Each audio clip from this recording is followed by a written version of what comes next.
your ancestors are also learning from you. In the same way that we ask our ancestors for wisdom, teachings, guidance, they're also receiving that from us. You are literally continuing their work. You are living out their dreams. So of course they're going to be learning from you. You know, the very things that they only dreamt of, that they could only like fantasize about, are now being manifested by their descendants. We are generational curse breakers. All that work that was done to get you here was for a reason. Now it's up to us, for our sake and for our ancestors and for our further grandchildren, to have the genetic information and spiritual knowledge coded into them through us. So we're going to learn about some emotional intelligence. Y'all know how people be all on social media complaining about how being a good person don't get them anywhere in life and it just gets them used and stuff like that, right? There was a response that I saw to somebody saying something like that has stuck with me ever since I seen it. Earlier this year, there was a girl on Facebook who made a status talking about how being a good person don't get you blessed. It just gets you used by people, you know, this, that, and the third, all that stuff y'all be complaining about. There was a person that commented on there, and their comment has stuck with me ever since I read it. The comment said, not word for word, but basically what it said was, the reason why y'all don't get blessed is because y'all are helping people that God is trying to punish. I have been thinking about that ever since I read it, because if we're being completely honest, it makes so much sense, because it's like I just sat here and thought about all the people in the past that I have helped. It's like you sit here and you think about people trying to help them and their lives are just completely in shambles. No matter what you do or how much help you offer up, it don't help them. You just might be interfering with God's work. They either going through character development, or they getting some type of karma, or God is doing something to them and you interfered. And that's why you didn't get blessed. That's why I didn't get blessed. That's why we didn't get blessed. Worst part about it, not only do you not get blessed, you get punished next. Now I got to be cautious of who I help, because I don't want to sit here and try to be a good person and end up getting punished because I was actually interfering with God's work. No. Right now, the entire earth, yes, the entire earth is going through a contraction phase. What that means is we're experiencing a heightening of the current themes of imbalance, of misalignment, of disharmony, right? We're experiencing all of these themes really being intensified so that we can fully and finally release them. Right after the contraction phase is always going to be an expansion phase. This is new structures, new ways of being, new ways of life coming about in our reality. However, this expansion phase cannot happen if we are obsessing over all the things that are currently wrong with our reality. You cannot create the solution from the same mind that is obsessing over the problem. You have to understand that you came here to be a solution to whatever problem that you are looking at. You are not simply a bystander. You are not just simply someone who is observing. And a lot of you, contrary to a lot of spiritual people, you're not just meant to go and hide and create your own life and let that be that. We are all part of this collective. We are all one, moving as one organism. And so what that means is your purpose is a solution to someone else's problem, not just on a small sense, but also your purpose helps to aid in the collective ascension and collective alignment. A lot of us came here with the vision. A lot of us came here to be disruptors. A lot of us came here to be activators. A lot of us came here to be builders. And knowing your assignment is the most important part of this process of coming into that expansion phase. Because when you know your assignment, you're not obsessing over the problem that the powers that be really want us to obsess over. Because when we obsess over these problems, we help to continuously co-create them. We help to continuously create a reality in which we have this problem. The more and more that we understand our assignment, the more and more that we can shift our focus into what exactly we came here to do to create the solution to what we're currently looking at. And so the expansion phase is coming.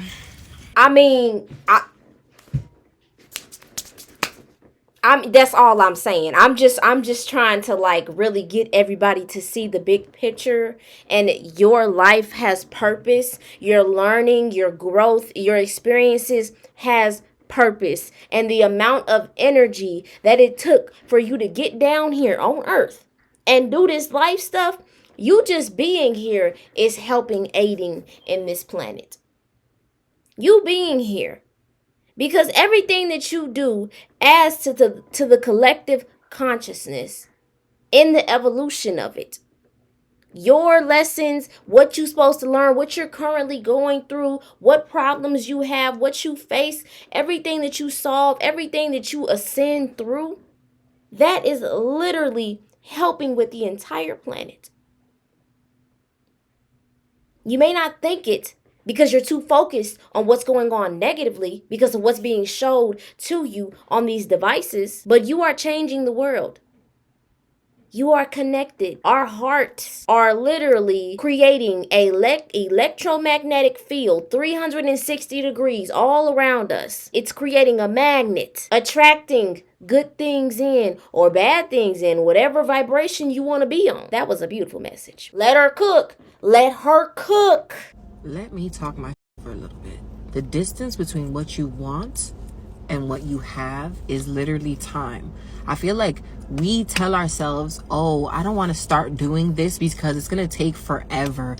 I don't want to start losing weight because it's going to take forever. I don't want to start saving up to buy a house because it's going to take forever. I don't want to start doing things because it's going to take me forever. Rather than just taking the first step to start, we tell ourselves it's going to take us forever to get there. Forever. Baby, who is that girl? I have never met a forever, because last time I checked, we do not have forever. We have right now. And the distance between what you have and what you want is literally time. The time you're telling yourself it's going to take for you to achieve these goals is forever. It's going to take you forever to achieve it. But once you tell yourself it's going to take me no time and I have that shit right now here today, that's when you'll get it. I cooked. I fear. Oh. If you get what I'm trying to say, bro, you literally can do anything, because the distance between what you have and what you want is literally the time you're telling yourself it's going to take you to achieve it. If you tell yourself it's going to take you 30 days to lose 10 pounds, you're going to move with the motion that's going to take you 30 days. So if you lose 5 pounds by the 15th, you're going to eat a cookie as a reward. But if you tell yourself it's going to take me 7 days, a week to lose them same 10 pounds, you're going to tighten up. You're going to be stricter. You're going to move with the motion that's going to take you 7 days. You're not going to eat a cookie on day 2 because you lost 2 pounds. You're going to keep going with the motion. The distance between what you want and what you have is time. Close that gap and you get what you want. Listen, I don't know who the fuck needs to hear this one today, but I don't think you truly understand how good your life is going to get when you just start doing the things that you know that you need to do in order to get yourself to that next level. Everybody massively overthinks this, and they keep themselves then stuck in this box, and they never get to where they want to be because they spend more time overthinking and thinking about doing it instead of actually doing it. Is it scary? Yeah, of course it is. It's normal, but you want to know something that's actually scary? Looking back in 10 years from now and thinking about the person that you could have became if you just started doing the things that you know that you needed to be doing right now. Everybody massively overthinks this, but if you stopped overthinking everything and you just started taking so much action in the direction you know that you want your life to go in, this is when things are going to get better than ever. And you have this idea that it has to be harder than it is because your programming is bad. And once you realize that all of this programming is nothing more than that you grew up with and that other people told you was true, but none of it's actually true, it's just limiting thoughts and beliefs, and you learn how to break through those things and become the best version of you, that's what your life is going to look like. But it starts with you being brave. You're going to talk yourself into doing nothing. And even if you don't feel like you can do what you said that you were going to do today, or what you said that you wanted to do as a goal, do something. Do something to prove to yourself that I'm going to tell myself that I'm going to do something, and then I'm going to do it, and I'm going to follow through with it, and I'm going to continue with that and finish it. Even if it's just washing the dishes, even if it's just washing your clothes or cleaning out your closet or cleaning out the backyard, it's whatever you need it to be in order for you to prove to yourself that you can do it. Harsh truth, but you need to hear it. This is coming from someone who lacked discipline and self-trust like a year ago.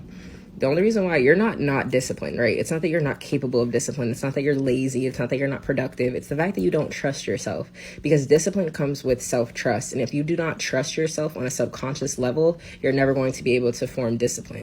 Because think about it. In order to gain discipline is doing the things that you don't want to do and still doing them. Whether it's going to the gym, whether it's, I don't know, I can only think of going to the gym or eating healthy or something.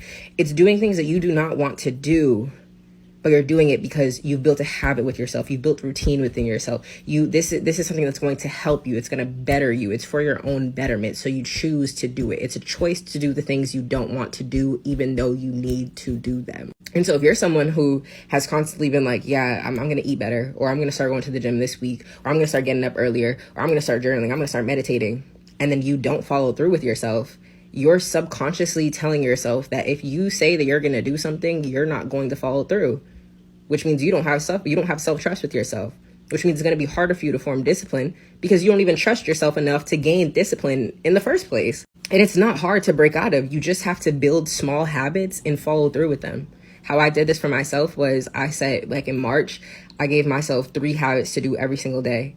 It was, and mind you, I do these things every single day already sometimes. Like my habits were taking my birth control every day when my alarm went off, washing my face in the morning and at night, and brushing my teeth before, like when I went to bed and when I woke up. And it wasn't the fact that I wasn't doing them every day. It was the fact that I wasn't doing them when I wanted to do them. Like I would wake up and then do other things before brushing my teeth. Or I would wake up and, do something else before like washing my face. I would do that same thing. Like for me, just being an air sign, our like quote unquote weakness is inconsistency. So staying consistent and staying on a schedule, because like we flow and we like just jump from different things, and sometimes people have ADHD as well, and you get caught off track, and then how you started your day wasn't the way that you scheduled yourself to be, and now you have to catch up to how you're going to finish the day and how everything is going to be working for you, and you didn't even start it off the right way. So it's really important to start with small habits that will help benefit you, and then you can prove to yourself more and more and more and doing more. The relationship that you have to your creativity is a relationship. So if you're trying to tap more into your creativity, if you're wanting to feel more inspired, or it's been a while since you felt really creative, think of your creativity as a person in your life, your muse, and you need to show her that you care about her. You need to show up, carve out some time to be attentive to your creativity, to your thoughts, to the ideas that have been rattling around your brain for far too long. If you show your creativity that you care about her ideas and what she's gifting you, if you're willing to take the time and the effort to make those ideas happen, she's going to gift you with more ways to make those ideas possible. She's going to gift you with more information, more inspiration. But you have to make it clear to her that you are genuinely interested in what she has to offer. That is really important, especially if you're trying to connect with that version of you that is doing the goal that you want. Because just like Lisa Left Eye said, if you can see it in your head, it already exists. You just haven't gotten there yet. And you would be able to connect to that version when you start to embody and appreciate that version. Like with me and me connecting to my musical self that I have been disconnected from for a long time, I would literally create a playlist of songs that I really, really love that connect me to just my inner child and makes me want to dance and move around. And I also I will spend time where I bought a whole pack of markers and colored pencils where I would just draw and just have no boundaries or borders or no constrictions or judgment to anything that I do when I move my body, when I paint, when I connect to myself and spend time with myself and read with myself. It really feels like I'm connecting more to my creativity, my inner child, and what I feel. That is a beautiful, beautiful thing that I think everybody should practice. Just creating a relationship with yourself. I was gonna stop right there, but I just love what she said. I want to make sure that y'all hear the message as well. At this point, the dark entities that are being hired to take you down are resigning. They said, I'm not going over there. They're scared of you. You literally take darkness. Every spiritual attack that you encounter, you transmute that shit into power. You are an alchemist. You said, bring it on. I'm going to transmute it into power. I'm going to get better after this. So what's up? So what is good? It literally is scared of you because every single time you get better, every single time that foundation within you strengthens, every single time your confidence raises, every single time you embody your divine worth even more. It used to take you months to be able to fight through a spiritual attack, and now it can barely last a night with you. You went from, oh my God, we're doing this again, to, oh, we're doing this again. These energies were meant to destroy you, to deplete you, to invalidate you, to keep you stuck and stagnant in a box, to limit you, to keep you consumed with fear and doubt and insecurities. And you completely switched the whole agenda around. They were sent to scare you, but they forgot that God uses the devil's plans to better you. God will flip it, turn it, and reverse it so that it can work in your favor. God said reverse, and now they're scared of you. You know why it's even more scared of you? Because your heart continues to be pure. Your soul continues to be pure. You continue to be kind, giving, caring, and compassionate. You continue to be guided by love. You continue to shine your light. You continue to water yourself no matter how much it has tried to suck you dry. I'm going to leave y'all with those little sprinkles. If you've made it to the end of this video, I'm so glad and thankful that you have watched it fully. And, you know, we got a little more insight on emotional intelligence, is learning more about how we, you know, wire ourselves and reprogramming ourselves. I'm planning on like doing more videos like this. So I'm grateful for you, and I hope that you have a good rest of your day. And I hope this gave you a little bit more of a positive mindset inside of your head.